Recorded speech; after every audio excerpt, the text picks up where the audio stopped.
तो देखो, जब कभी भी बच्चों आप लोगों को अकाउंट्स पढ़नी है तो आप लोगों को एक बात ध्यान रखनी है, अकाउंट्स के अंदर दो चीज़ें मिलेंगी आपको, थ्योरी भी मिलेगा और एज वेल एज न्यूमेरिकल भी मिलेंगे। तो सबसे पहले हमें चैप्टर नंबर 2 करना होता है अकाउंटेंसी में, जिसको हम बोलते हैं बेसिक अकाउंटिंग टर्म्स। तो जब तक बेसिक अकाउंटिंग टर्म्स नहीं आएगा तब तक हम ध्यान रखना कभी भी अकाउंटिंग अच्छे से नहीं सीख पाएंगे, ठीक है। अकाउंट्स में जब कभी भी आप अकाउंट्स पढ़ोगे तो आपको हमेशा अपने आप को क्या मानकर चलना है, you are a business and you have to think from the business point. आपको किसके पॉइंट ऑफ व्यू से सोचना है, you have to think from business point of view. आप किसके पॉइंट ऑफ व्यू से सोचोगे, बिजनेस के। अब बिजनेस क्या होता है ये मैं भी आपको समझा दूंगा, ये अकाउंट्स में भी काम आता है as well as business studies में भी काम आता है, ठीक है। अब बेसिकली बेसिक अकाउंटिंग टर्म्स का मतलब होता है वो टर्म जिनको समझना कंपलसरी है, जिनको याद करना कंपलसरी है for the purpose of understanding accounts. अगर आपको अकाउंट सीखनी है तो सबसे पहले क्या सीखना पड़ेगा, बेसिक अकाउंटिंग टर्म्स, ठीक है। अकाउंटिंग को हम एक लैंग्वेज ऑफ बिजनेस बोलते हैं। अकाउंटिंग बेसिकली क्या है, accounting is a language of business. Accounting एक बिजनेस की भाषा है। जैसे हमने बचपन में हिंदी सीखी थी, तो हिंदी सीखने के लिए बचपन में हमने क्या सीखा था, ए आ का खा गा घा, क्योंकि वो लैंग्वेज थी। इंग्लिश हम लोगों ने सीखी तो 1 2 3 वगैरह सब कुछ सीखा था। उसी तरीके से बच्चों जब आपको आज अकाउंट सीखनी है तो अकाउंट्स में सबसे पहले you have to learn basic accounting terms. Don't worry, मैं इस चैप्टर के पूरे नोट्स दे दूंगा, उस नोट्स को आप कॉपी कर लेना और यहाँ से बस सुनते रहो ध्यान से, ठीक है भाई साहब। तो लाइक बेसिक अकाउंटिंग टर्म्स में we have to learn what is transaction, transactions क्या होती हैं, एसेट्स क्या होती है, कैपिटल क्या होती है, लायबिलिटीज़ क्या होती है ना, एक्सपेंसेस क्या हैं, लॉसेस क्या हैं, डेटर्स क्या होते हैं, क्रेडिटर्स क्या होते हैं, इन सब के बारे में हमें जानना है। सेल्स क्या है, ये सब बेसिक अकाउंटिंग टर्म, इनका कुछ मतलब होगा। परचेजेस क्या हैं, सेल्स क्या है, परचेज क्या है, उसके अलावा what is purchase return, what is sales return, bad debts क्या होता है, बैड डेट्स रिकवर्ड क्या होता है, इन सब के बारे में हमें अच्छे से समझना। There are around 50 terms bad debts. Actually मैं यहाँ पर खाली बेसिक अकाउंटिंग टर्म्स नहीं कराता हूँ एंड अदर इम्पोर्टेंट टर्म्स, यहाँ पर मैं आपको और कुछ इंपॉर्टेंट टर्म्स भी करा देता हूँ जो अकाउंट्स की लैंग्वेज में यूज़ होती है। तो बेसिकली अकाउंटिंग एक भाषा है, जैसे हिंदी एक भाषा है, इंग्लिश एक भाषा है, उसी तरीके से मेरे बच्चों ध्यान रखना अकाउंटिंग भी क्या है, एक भाषा, एक लैंग्वेज है। बट किस चीज़ की लैंग्वेज है, बिजनेस। तो 1 बाय 1 करके बहुत सारी चीज़ समझेंगे, जैसे कि बैलेंस शीट क्या होता है, P&L क्या होता है, ओनर कौन होता है, वो इज़ ओनर, है ना, वो is what is drawings, drawings क्या होती है ना, डेबिट क्या होता है, यहाँ पर अगर हम समझते हैं अकाउंट क्या होता है, डेबिट क्या होता है, क्रेडिट क्या होता है, जर्नल क्या होती है, लेजर क्या होती है, ये सब चीज़ें हम लोग डिस्कस करेंगे, ठीक है बेटा। उसके अलावा बिल क्या होता है, व्हाट इज़ वाउचर, वाउचर क्या होता है, कैश मेमो, इनवाइस, बिल, ये सब चीज़ें क्या होती हैं। इसके अलावा भी बहुत सारी चीज़ें हो सकते हैं। बेसिक अकाउंटिंग टर्म्स में एक वर्ड आएगा एक्सपेंडिचर क्या होता है, what is different type of expenditure, revenue expenditure, capital expenditure, deferred revenue expenditure, receipts क्या होती है, इसमें रिवेन्यू रिसीप्ट्स हम पढ़ेंगे, कैपिटल रिसीप्ट्स हम लोग पढ़ेंगे यहाँ पर, ठीक है। और बताइए और सर क्या क्या हो सकता है, ट्रांजेक्शन, गुड्स क्या होते हैं, मेन वर्ड तो बताया नहीं, गुड्स क्या होता है, सर्विसेज क्या होता है ना, गुड्स क्या है, सर्विसेज क्या है, डिस्काउंट क्या होता है, what is the meaning of discount. ऐसे बहुत सारे टर्म्स होंगे, यू कैन से, अभी मेरे को कुछ याद नहीं आ रहा है तो कुछ बहुत सारे टर्म्स होंगे तो हम बाद में डिस्कस कर लेंगे, ठीक है भाई साहब। चलो एक मिनट। हाँ जी बच्चों, तो ये काफ़ी सारे बेसिक अकाउंटिंग टर्म्स हैं। जब अगर आपको अकाउंटिंग सीखनी है तो सबसे पहले आपको बेसिक अकाउंटिंग टर्म्स सीखना पड़ेगा। जब तक आप बेसिक अकाउंटिंग टर्म्स नहीं सीखोगे तब तक मेरे बच्चों अकाउंटिंग नहीं सीख सकते। तो प्लीज़ कोई भी बच्चा जल्दबाजी ना करे। अकाउंट्स में थ्योरी, न्यूमेरिकल सब कुछ है, बट प्लीज़ मेरी आप सब बच्चों से रिक्वेस्ट है पहले इस चैप्टर को अच्छे से समझ लेना। इसके साथ साथ थोड़ा दूसरा चैप्टर भी चलेगा, बट इसको समझना बहुत ज़्यादा आपको ज़रूरी है, ठीक है सर। सर आप अपने बारे में बता दो भाई। मेरा नाम है संजय कुमार, ठीक है सर। बच्चे मुझे प्यार से संजय सर कहते हैं। एंड सर अगर सर आपकी क्वालिफ़िकेशन की बात करें तो बच्चों मेरी क्वालिफ़िकेशन है, I have done BCom honours from Hindu college, और उसके बाद फिर मैंने MCom करी है फ्रॉम हंसराज कॉलेज। सारे DU के कॉलेज हैं, नॉर्थ कैंपस के अंदर आते हैं, बहुत अच्छे कॉलेज माने जाते हैं, हिंदू, हंसराज। फिर मैंने UGC नेट एंड JRF किया हुआ है, जैसे लेक्चरर वगैरह बनने के लिए मेरे बच्चों हमें क्या करना होता है, ये एग्ज़ाम क्लियर करना पड़ता है। अरे मेरे भाई मोबाइल तू क्या चाह रहा है, ये कह रहा है भैया रिकॉर्डिंग नहीं करेगा तो आज बस साफ बात भी, तूने बहुत मेरे से रिकॉर्डिंग कर लिया, अब मैं रिकॉर्ड। ठीक है बच्चों, उसके अलावा नेट एंड JRF किया हुआ है मैंने बच्चों कॉमर्स में, and I am also in CA final. और सर और बच्चों मेरी DU से लो भी चल रही है, this is my second year. ठीक है सर, इतना काफ़ी है। और सर आप कब से पढ़ा रहे हो? तो मेरे बच्चों I am teaching accountancy since accounts business studies. Accounts पहले स्टार्ट करी थी मैंने 2008 से मैं पढ़ा रहा हूँ, जुलाई 2008 से। तो यू कैन से कि अब हमें 15 ईयर्स हो जाएंगे पढ़ाते पढ़ाते। ठीक है बच्चों? जी सर, बिल्कुल सर, जुलाई के अंदर। बाकी मैं अकाउंट्स भी पढ़ाता हूँ, बिजनेस स्टडीज़ भी, और जब कभी कभार मन होता है तो इकोनॉमिक्स भी पढ़ा लेता हूँ। उसके अलावा तो और भी चीज़ें चलती रहती हैं। BCom लेवल पे अकाउंट्स ही मेनली लेकर चलते हैं। हाँ जी सर, तो बेसिकली अगर हम सिंपल सी बात करते हैं तो हमारे पास कुछ टर्म्स को हमें समझते हैं। ट्रांजैक्शन, बिजनेस के द्वारा किए गए जो लेन देन रहते हैं उसको बेसिकली हम क्या बोलते हैं बेटा? ट्रांजैक्शन। ट्रांजैक्शन का मतलब क्या होता है?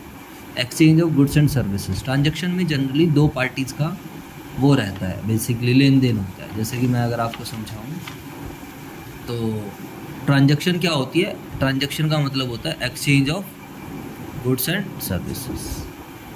ट्रांजैक्शन में बेसिकली दो पार्टी का लेन देन रहेगा, दो पार्टीज आपस में क्या करेंगे बच्चों बताओ? लेन देन करेंगे। एक्सचेंज होता है गुड्स का या फिर सर्विसेज का इन मॉनेटरी टर्म्स। कौन सी टर्म्स में बच्चों बताओ? मॉनेटरी टर्म्स में। तो ट्रांजैक्शन में बेसिकली जब हम बात करते हैं जैसे कि रेंट देना, सैलरी देना, इलेक्ट्रिसिटी बिल पे करना, अब मैं आपको पढ़ा रहा हूँ, मैं आपको सर्विसेज दे रहा हूँ, तो बदले में आपसे क्या लूँगा? जल्दी से बताओ, बदले में आपसे क्या लूँगा? पैसे लूँगा या नहीं लूँगा? फीस लूँगा नहीं लूँगा? दैट इज़ ट्रांजैक्शन हो जाएगी।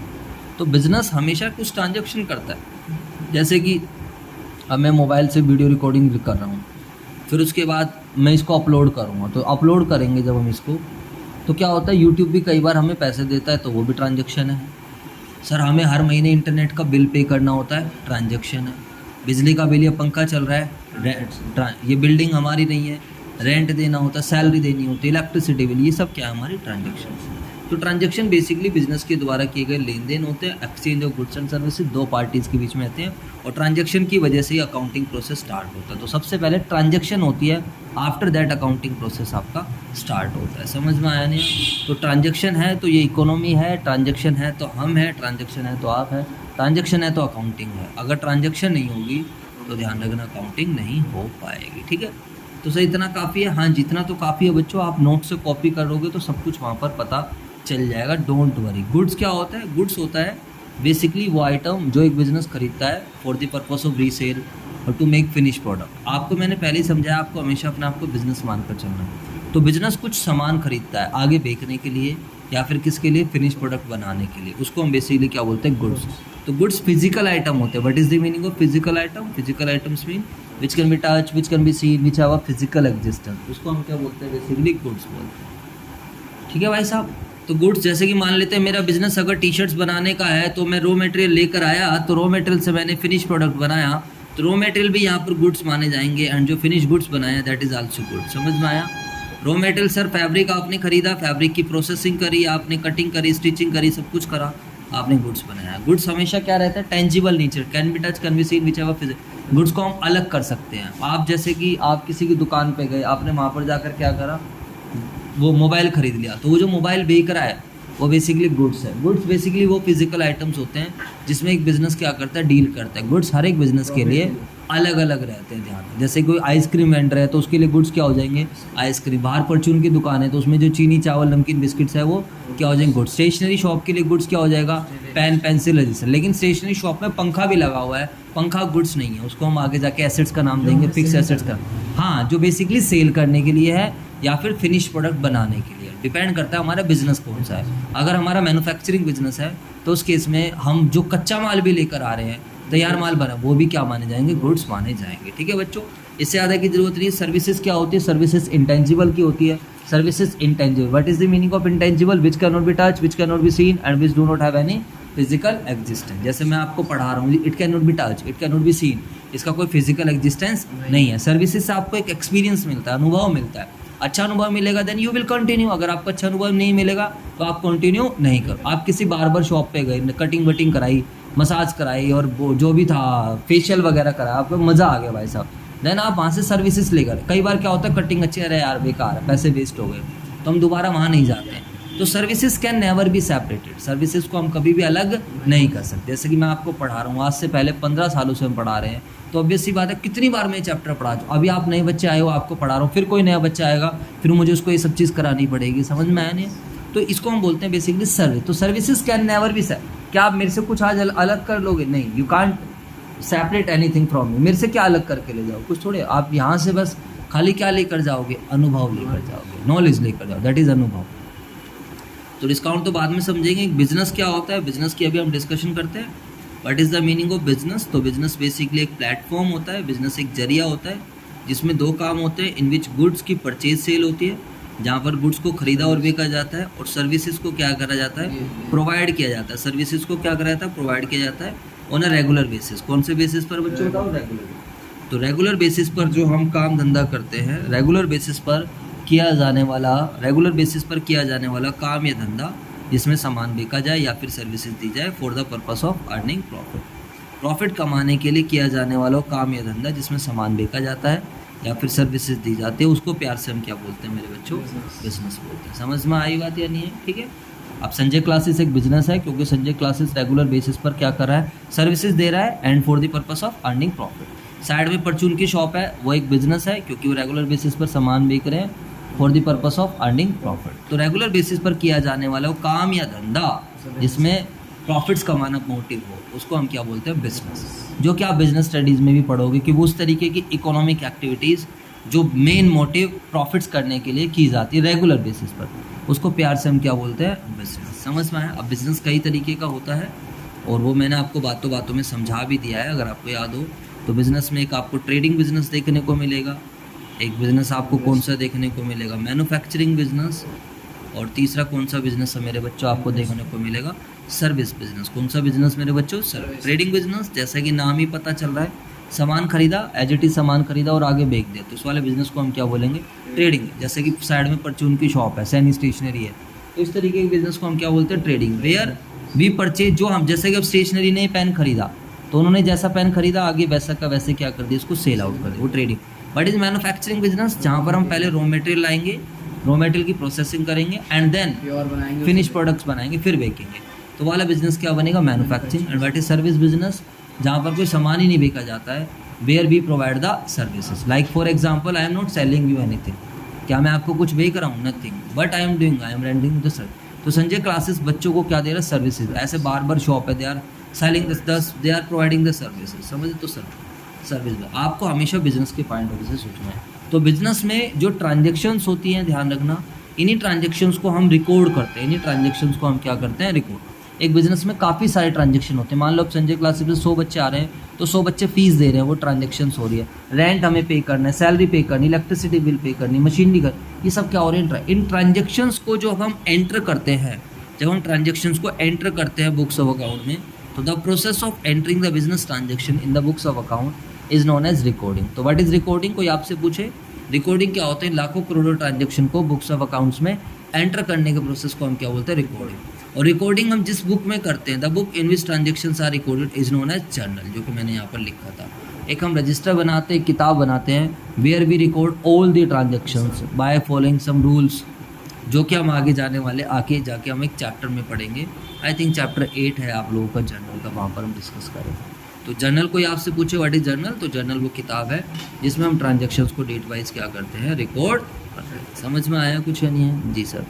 अब मुझे आप लोगों को कुछ 4-5 चीज़ें और समझानी है, थोड़ा सा इसको अच्छे से समझना और फिर हम आगे चलते हैं। अच्छा चलो सर बता ही दो, एसेट्स क्या होती हैं? एसेट्स बेसिकली संपत्ति होती है, कोई भी ऐसी चीज़ जिस पर हमारा अधिकार है, जो हमारे द्वारा कंट्रोल्ड है, जो हमें बेनिफिट दे और जिसकी क्या हो? मनी वैल्यू हो, उसको बेसिकली हम क्या बोलते हैं? एसेट्स। एसेट्स का मतलब कोई भी ऐसी चीज़ जिसको हम ओन करते हैं, जो हमारे द्वारा कंट्रोल्ड होता है, जो हमें क्या देता है? बेनिफिट्स देता है, और जिसकी क्या होती है?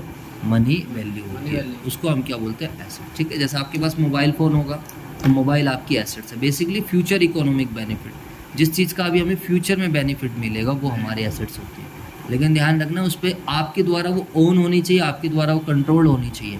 लाइक ये मोबाइल, जिस मोबाइल से मैं रिकॉर्डिंग कर रहा हूँ ये मोबाइल मेरा है, तो सर मोबाइल के मालिक कौन हो? आप हो। तो Sanjay sir is owning this, on होगा। What is control? सर इसमें आपने पासवर्ड लगा रखा है, कोई दूसरा बंदा यूज़ नहीं कर सकता। बिल्कुल सही। तो ये हमारे द्वारा नियंत्रित है, मेरी परमिशन के बिना कुछ भी नहीं होगा। क्या ये हमें बेनिफिट दे रहा है? भाई साहब बहुत बेनिफिट दे रहा है। मोबाइल के बिना तो कुछ है ही नहीं, सारा काम तो किससे है? मोबाइल से। देखो रिकॉर्डिंग भी कर रहा है, कॉल आती है, इन्फॉर्म करते हैं बच्चों को, ग्रुप बनते हैं, पेमेंट करनी होती है। मतलब आज के टाइम मोबाइल बहुत काम करता है, मैं आपको क्या ही बताऊँ।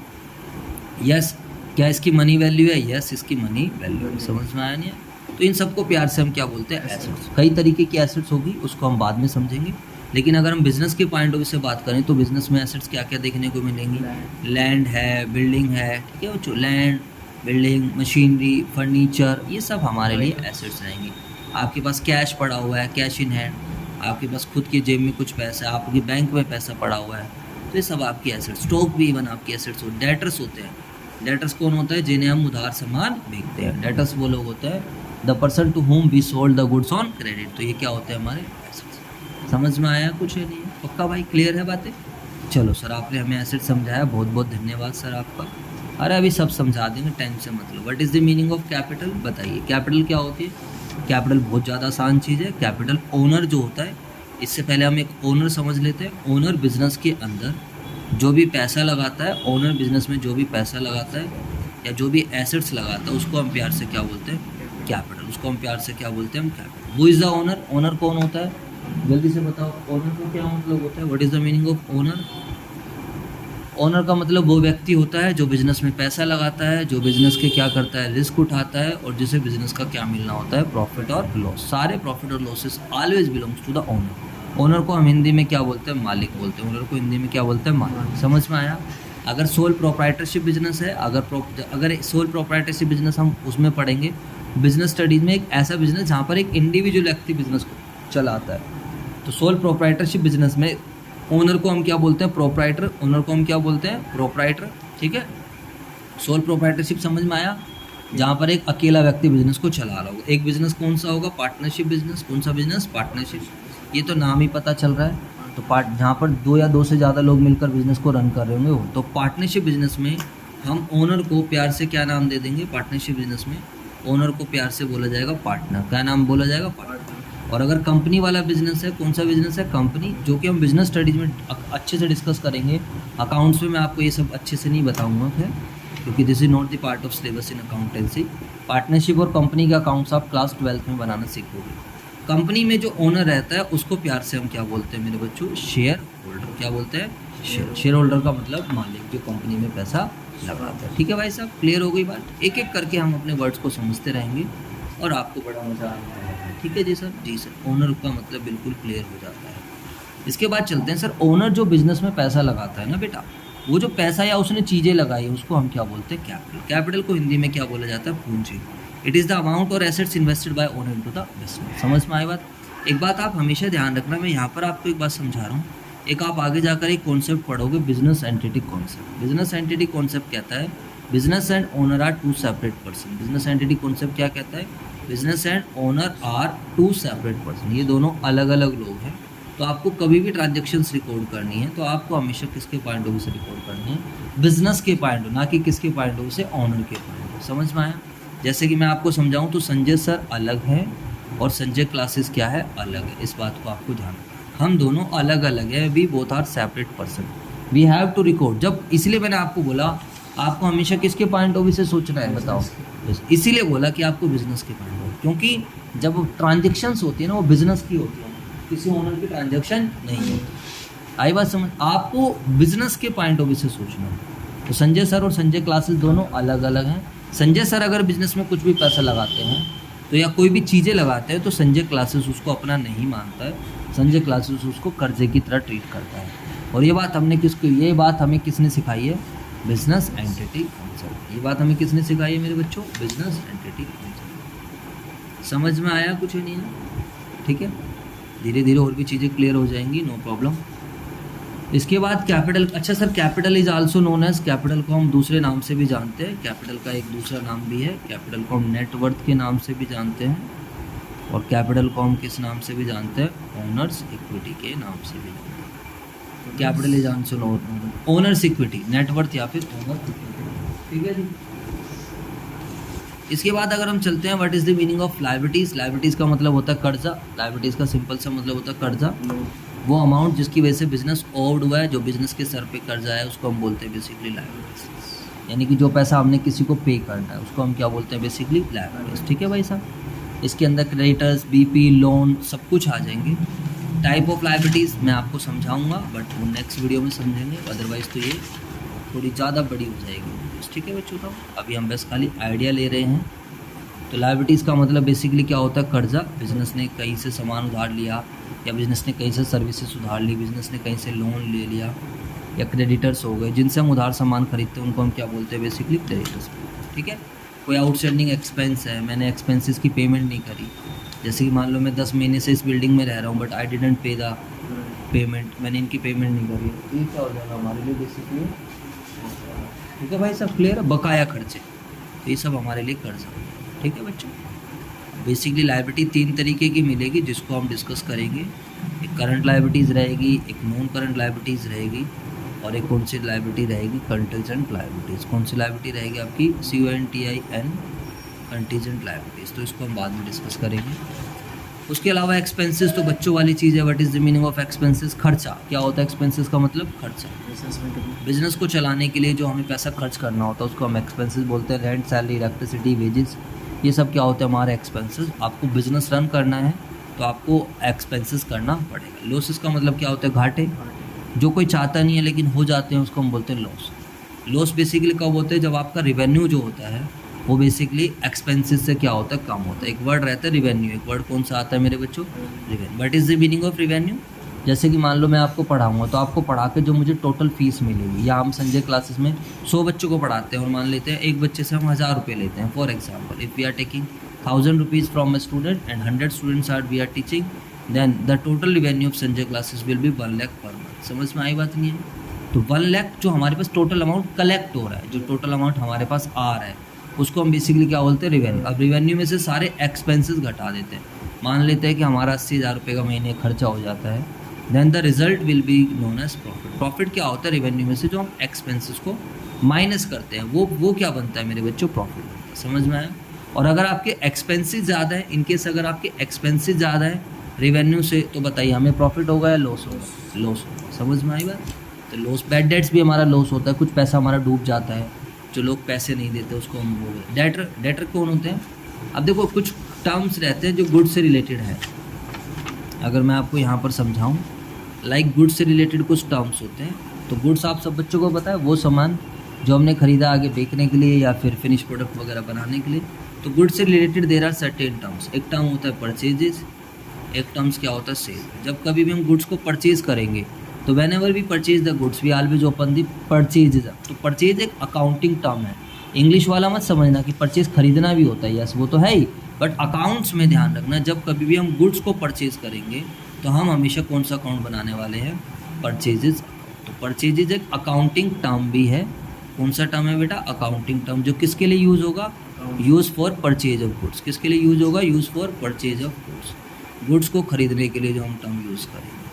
अब परचेज हमारे पास 2 तरीके की है, कैश परचेजेज है और दूसरी हमारे पास कौन सी परचेजेज है, क्रेडिट परचेज। कैश परचेज और व्हाट इज़ कैश परचेज, हमने सामान खरीदा और हैंड टू हैंड पेमेंट कर दी, बिल्कुल सही बात है, नगद परचेजेस, उसको हम क्या बोलते हैं, cash purchase. And what is credit purchase, हमने सामान खरीदा और पेमेंट हम लेटर डेट पर करेंगे, उसको हम क्या बोलते हैं, क्रेडिट परचेज। उधार खरीदारी, अभी हमने हैंड टू हैंड पेमेंट नहीं करी। समझ में। तो जिन लोगों से हम उधार सामान खरीदते हैं, जैसे कि ये बिज़नेस है, जैसे कि ये हमारा संजय क्लासेस है, या कोई और बिज़नेस जिन लोगों से उधार सामान खरीदता है या उधार सर्विसेज लेता है, तो उसको हम क्या बोलते हैं, क्रेडिटर्स। क्या बोलते हैं हम उसको, क्रेडिटर्स। तो क्रेडिटर्स बेसिकली कौन होते हैं, जिनसे हम उधार सामान या फिर सर्विसेज, तो वो लोग जिनसे हम उधार सामान या फिर सर्विसेज लेते हैं उसको बेसिकली हम क्या बोलते हैं, क्रेडिटर्स। समझ में आ गई बात है जी। बात सर यहीं पर खत्म है। तो क्रेडिटर्स हमारे सर पे कर्जा होती है। This is our liabilities. क्यों होती है लायबिलिटीज़, क्योंकि हमें इनको फ्यूचर में पैसे देने। ये बेसिकली हमारे लिए कौन सी लायबिलिटी होती है, करंट लायबिलिटीज़। ठीक है भाई साहब, बिल्कुल क्लियर बात है। जी सर। उसके बाद अगर हम बात करते हैं सेल्स की, what is the meaning of sale, sales का क्या मतलब होता है? वही जैसे परचेज एक अकाउंटिंग टर्म था जो किसके लिए यूज हुआ था, फॉर परचेज ऑफ गुड्स, तो सेल्स भी एक अकाउंटिंग टर्म है, sales is also an accounting term है जो किसके लिए यूज होगा, use for sale of goods. तो जब कभी भी आप सामान बेचोगे तो आप हमेशा कौन सा अकाउंट बनाओगे, सेल्स अकाउंट। तो एक बात आप हमेशा ध्यान रखना, whenever you are selling the goods you will always prepare the sales account. अब सेल्स आपके पास दो तरीके की है, वो दो तरीके की कौन कौन से सेल हैं, एक कैश सेल्स मिलेगी और दूसरी सेल्स कौन सी मिलेगी आपके पास, credit sales. What is cash sale, हमने सामान बेचा और हैंड टू हैंड हमारे पास पैसा आ जाता है, उसको हम क्या बोलते हैं, कैश सेल, यानी कि नगद बिक्री। क्रेडिट सेल का मतलब क्या होता है, मैंने सामान बेचा और पैसे आप मुझे बाद में दोगे, उधार बिक्री। समझ में आया? तो जिन लोगों को बिज़नेस उधार सामान बेचता है, तो संजय क्लासेस या कोई भी बिज़नेस मान लेते हैं, इनकेस अगर एनी बिज़नेस किसी को उधार सामान दे रहा है या उधार सर्विसेज दे रहा है, तो जिन लोगों को हम उधार सामान या उधार सर्विसेज देते हैं तो उनको बेसिकली हम क्या बोलते हैं, बताओ सारे बच्चे, उधार सामान या फिर सर्विसेज देते हैं तो इनको हम क्या बोलते हैं, डेटर्स। तो डेटर्स बेसिकली क्या होगा, डेटर्स का बेसिकली मतलब क्या होगा, वो लोग जिन्हें हम उधार सामान या फिर सर्विसेज देते हैं। बात समझ में आई है नहीं? जो ले वो क्रेडिटर होते हैं और जो दे, क्रेडिटर से हम उधार सामान खरीदते थे। आपको हमेशा बिजनेस के पॉइंट ऑफ व्यू से सोचना है। मैं बिजनेस हूँ तो बिजनेस ने कहीं से सामान उधार खरीदा, तो जिन लोगों से उधार सामान खरीदा वो क्रेडिटर हो, और बिजनेस ने जिनको उधार सामान बेचा तो वो डेटर से हमें पैसे लेने हैं। समझ में आया? तो ये लोग क्या बन जाएंगे, डेटर्स, उधार सामान बेचा, जिनसे लिया वो क्रेडिटर्स। हाँ बिल्कुल सही, जिन्हें हम उधार सामान देते हैं, जिन्हें हम उधार सामान, जिन्हें हम उधार सामान या फिर गुड्स या फिर सर्विसेज देते हैं, तो बेसिकली इन लोगों को हम क्या बोलते हैं, डेट। इनसे हमें पैसे मिलेंगे, इनसे हमें फ्यूचर में क्या होगा, पैसे मिलेंगे, और इनको हम क्या करेंगे, पैसे देंगे। तो पैसे मिलेंगे तो इसलिए हमारी एसेट्स हैं ये, क्योंकि फ्यूचर में हमें बेनिफिट देगी ना, इसका फ्यूचर इकोनॉमिक बेनिफिट है, क्योंकि हमें क्या करेगी, बेनिफिट देगी। समझ में आई बात या नहीं? जी सर।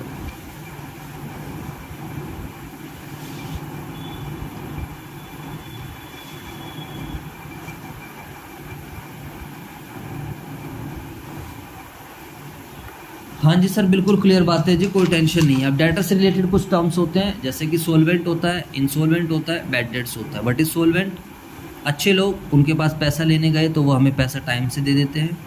जो कोई डिफ़ॉल्ट नहीं करते हैं, नो डिफ़ॉल्ट, जो कोई डिफ़ॉल्ट नहीं करता पेमेंट करने में। अब सोलवेंट में निकलेगा या फिर क्या निकलेगा, इंसोलवेंट। इंसोलवेंट का मतलब वो लोग जो हमारा पैसा टाइम से पे नहीं करते हैं, बुरे लोग। सोलवेंट, इंसोलवेंट को हम हिंदी में क्या बोलेंगे, बुरे लोग। मतलब जब हम पैसे लेने जा रहे हैं, रोना धोना शुरू कर रहे हैं, पैसे नहीं है, काम धंधा नहीं चल रहा है, ये हो रहा है, वो हो रहा है, ऐसे वैसे, तो सोलवेंट, इंसोलवेंट। इसके बाद आएगा bad debts. What is the meaning of bad debts, bad debts का क्या मतलब है, जो पैसा हमारा डूब गया। बैड डेट्स का क्या मतलब है, जो पैसा हमारा डूब गया। जो पैसा डूब जाता है उसको बेसिकली हम क्या बोलते हैं, बैड डेट्स बोलते हैं। अमाउंट इरिकवरेबल, जो अमाउंट हमें डेटर से रिकवर नहीं है, amount irrecoverable from debtor, bad debts. और कई बार डूबा हुआ पैसा हमारा वापस आ जाता है, जैसे कि अभी 2022-23 चल रहा है। 22-23 में मैंने किसी भी बच्चे को पढ़ाया और उस बच्चे ने मेरी फ़ीस नहीं दी, लेकिन 23-24 में जब वो बच्चा दोबारा पढ़ने आया तो उसने मेरा पहले वो पैसा दे दिया। जैसे भी आप 11th में पढ़ रहे हो, आप पूरे साल पढ़े, आपने पैसे नहीं दिए, तो वो क्या बन जाएगा, बैड डेट्स। लेकिन जब आप 23-24 तो अभी चल ही रहा है, 24-25 में जब आप आए 12th में, तो आपने 11th की सारी फीस पेंडिंग दे। सर मेरा काम धंधा नहीं चल रहा था, पापा ने इसलिए बोलने, तो जो मेरा डूबा हुआ पैसा क्या हो जाता है, रिकवर हो जाता है। उसको हम क्या बोलते हैं, बैड डेट्स रिकवर। समझ में आई बात है? रिकवर यानी कि रिकवरी हो गई, तो ये इनकम बन जाती है हमारी, जब डूबा हुआ पैसा वापस आ जाता है। और बैड डेट्स क्या बन जाता है, लॉस। कोई व्यक्ति नहीं चाहेगा ना कि उसका बैड डेट्स, बोलो। तो इस तरीके से मैंने आपको काफ़ी सारे जो हैं बेसिक अकाउंटिंग टर्म्स आपको बताए, बाकी और भी हम समझेंगे। सर काफ़ी सारे क्या बहुत कुछ बता दिया आपने, तो debtor, creditor, sales, purchase. Purchase return क्या होता है, जब हम खरीदा हुआ माल वापस कर देते हैं। हमने सामान खरीदा था, सामान डिफेक्टिव निकल गया, सामान हमने सप्लायर को वापस कर दिया कि भाई आपका सामान बढ़िया नहीं है, तो उसको परचेज रिटर्न बोलेंगे। सेल्स रिटर्न का मतलब क्या होता है, जब हमने किसी को उधार सामान बेचा था और कस्टमर ने हमारा सामान वापस कर दिया। सेल क्या थी, हमने कस्टमर को सामान बेचा और कस्टमर ने हमारा सामान वापस कर दिया। उसको बेसिकली हम सेल्स रिटर्न। बिका हुआ माल वापस आ जाना। What is bad debts? Bad debts का मतलब जो पैसा हमारा डूब जाता है, बैड डेट्स बिल्कुल हमारा लॉस है। Amount irrecoverable from the debtor. Bad debts recovered का मतलब वापस जो आ जाए। हाँ जब डूबा हुआ पैसा हमारे पास वापस आ जाता है। ओनर कौन होता है? मालिक होता है जो बिजनेस में पैसा लगाता है। प्रॉफिट सब वही। सारे प्रॉफिट लॉस उससे। बिल्कुल सही। ड्राइंग्स क्या होती है? ड्राइंग ओनर से रिलेटेड है। ओनर अपने पर्सनल यूज़ के लिए जो बिजनेस से पैसा निकालता है या चीज़ें निकालता है, एसेट्स निकालता है, उसको बेसिकली हम क्या बोलते हैं? ड्राइंग्स बोलते हैं। ठीक है, और ड्राइंग। Personal use. हाँ, जैसे अब संजय क्लासेस अलग है, संजय सर अलग है। अब मैं संजय क्लासेस से पैसा निकाल रहा हूँ अपने पर्सनल यूज़ के लिए, बिजनेस में तो हाँ तो उसको बिजनेस रिकॉर्ड करेगा। और बिजनेस उसको किस नाम से रिकॉर्ड करेगा? ड्राइंग्स। वाउचर क्या होता है? वाउचर एक बिल होता है, इनवाइस होता है, कैश मेमो होता है, जो एविडेंस होता है। वाउचर बेसिकली क्या होता है? एविडेंस। जैसे जब आप फीस सबमिट कराओगे तो आपको एक रिसिप्ट मिलेगी संजय क्लासेस से, तो वो रिसिप्ट क्या है? आपके लिए एक वाउचर है। समझ में आया? एक्सपेंडिचर बाद में डिस्कस करेंगे, अभी ज़्यादा बड़ी हो जाएगी वीडियो। रिसिप्ट्स भी बाद में। रिसिप्ट्स लाइक मैं आपको पढ़ा रहा हूँ तो पढ़ा के जो पैसे मिलते हैं वो रिसिप्ट्स है। अब रिवेन्यू रिसिप्ट्स पढ़ा के सर्विसेज दे के मेहनत करके जो पैसा मिल रहा है वो रिवेन्यू है। कैपिटल रिसिप्ट्स मैंने कोई बिल्डिंग बेच दी, मशीनरी बेच दी, फर्नीचर बेच दी, सेल से जो पैसे मिले वो क्या? नहीं सेल से जो पैसा मिलेगा वो रिवेन्यू रिसिप्ट है। लेकिन कोई एसेट बेच के, कोई लोन वगैरह लेने से जो पैसा आ रहा है, जो बिना मेहनत के आती है, उसको हम कैपिटल रिसिप्ट्स बोलते हैं। ठीक है भाई, सब क्लियर? रिवेन्यू आपको समझाया? What is revenue? जो मैं आपको पढ़ा रहा हूँ, आपको सर्विसेज दे रहा हूँ, तो आपसे जो टोटल अमाउंट हमें मिल रहा है, बाय सेलिंग ऑफ गुड्स और rendering of services the gross amount which we are collecting या विच वी विल रिसीव, उसको हम क्या बोलते हैं? बेसिकली रिवेन्यू का नाम दे देते हैं। समझ में आ गई बात? सर जी बिल्कुल क्लियर बात है जी, कोई टेंशन वाली बात ऐसी है ही नहीं। उसके अलावा एक्सपेंसेस तो बता ही दिया है। जर्नल को हम रिकॉर्डिंग, जब हम ट्रांजेक्शन्स को एंटर करते हैं बुक्स ऑफ अकाउंट, उसको बोलते हैं रिकॉर्डिंग। जिस किताब में हम ट्रांजेक्शन्स को एंटर करते हैं उसे बोलते हैं जर्नल। प्रॉफिट्स आपको पता है, जब आपके रिवेन्यू बड़े होंगे एक्सपेंसेस से तो आपको क्या होगा? प्रॉफिट। ठीक है। Debit, credit, account, ledger, classification, इसके लिए बच्चों आप पार्ट 2 देख लेना। समझ में आया नहीं है? अभी यहाँ कराऊंगा तो ज़्यादा कुछ हो जाएगा।